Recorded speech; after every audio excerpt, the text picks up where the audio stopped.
Good evening.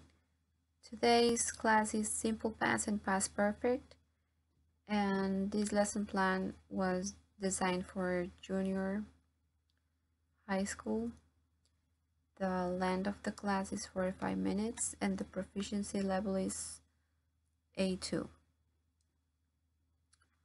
The objectives of the class are listening.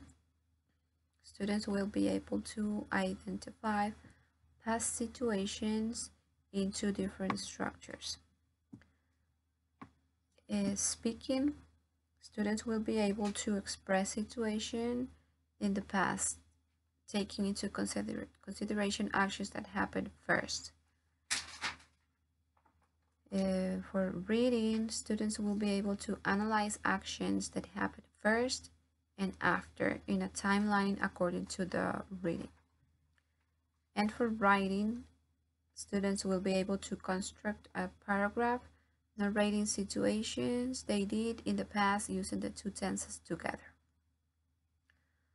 The methodology and strategies that I use when I was designing this lesson plan were communicative language, audiolingual method, and total physical response.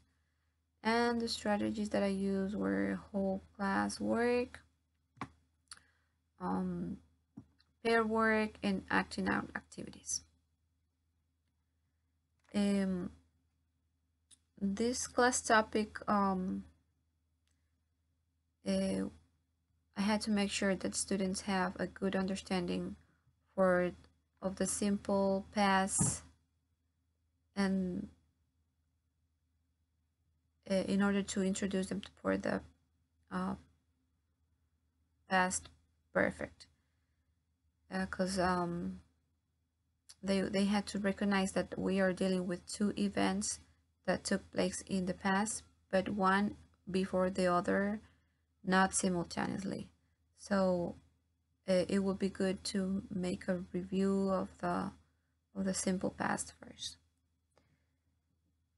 And well, when the anticipatory set, the teacher shows a story with pictures and narrates loudly the story. So the story was about John. John had brushed his teeth before he ate breakfast and all the consequences that he had because of doing the doing the sequence of the actions. What happened at the end is the consequences that he gets. And the main teaching input, I started with a warm-up activity where I was where I show the students some pictures, and students were able to create a story in the past, and they had to name at least three actions that they could identify. After that, I showed them the difference between simple past and past perfect and explain each one's structure and to talk about situations in the past. After this, I showed them a video of a conversation talking about things in the past, and they answered some questions related to the actions in the video. Some students could change those actions for the ones they consider. So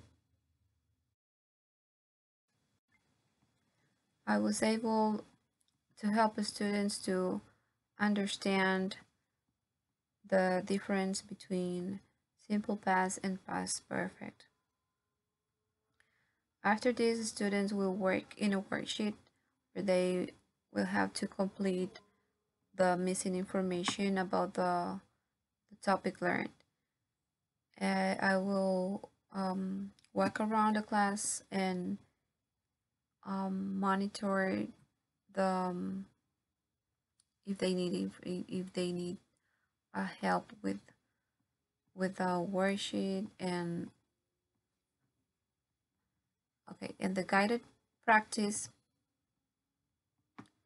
as a whole class, students had to describe the, all the steps in the process after the classmate acts it out.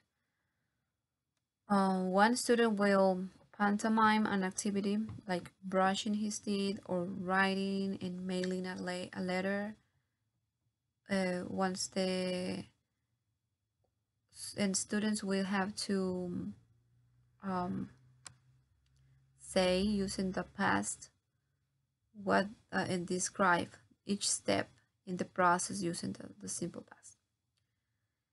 For the independent practice, students will have to write their own examples using simple past and past perfect about things they did in the past, recognizing first actions and last actions. For the assessment,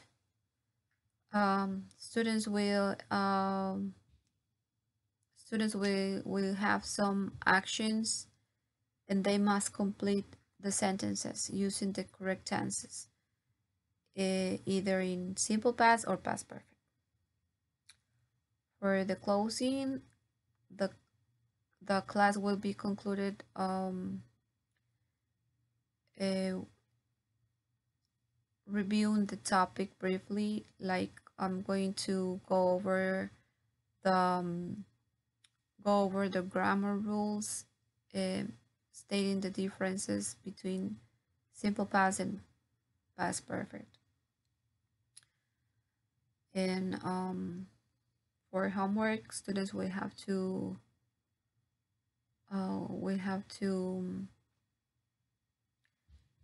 record uh, a short dialogue that they will have to write in SpeakPipe, and they will have to send it to me. So for the supplementary material, I I made for them two different worksheets where they will practice what they learned, and the sentences will be about, they will have to choose the the correct word and uh, the correct tense, the correct either simple past or past perfect. And um, the second worksheet will be about filling the gaps with the correct information. So that will be all for class number 3. Thank you for your attention.